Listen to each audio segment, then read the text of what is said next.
प्यारे बच्चों, problem number 13 को देखो। वो बहुत अच्छी प्रॉब्लम है।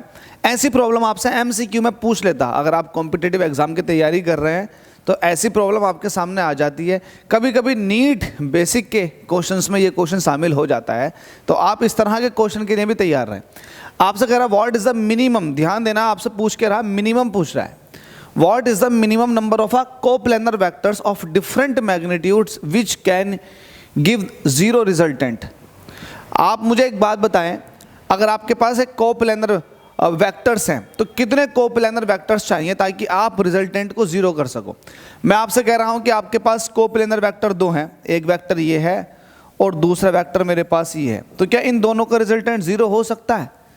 क्या इन दोनों का रिजल्टेंट जीरो हो सकता है? तो आप कहोगे कि यार इन दोनों का रिजल्टेंट जीरो नहीं हो सकता। तो हमसे यही पूछ रहा है what is the minimum number of coplanar vectors of different magnitude. अलग अलग मैग्नीट्यूड के चाहिए आपको, तो आप कम से कम कितने वेक्टर्स रख सकते हो कोप्लेनर वेक्टर? तो सवाल का जवाब है 3 कोप्लेनर वेक्टर।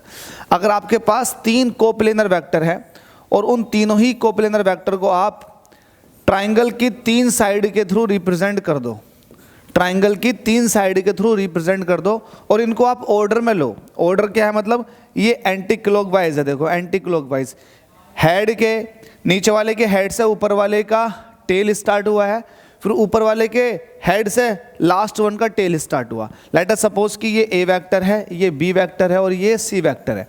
तो ये ट्राइंगल लॉ वेक्टर भी कहलाता है कि A vector plus B vector plus C vector is equal to क्या हो जाएगा? 0। तो आपको कम से कम 3 कोप्लेनर वेक्टर चाहिए होंगे ताकि उनका रिजल्टेंट 0 कर सको। तो आप इस सवाल का जवाब दोगे 3 कोप्लेनर वेक्टर, और सॉल्यूशन ऐसे समझना आपको।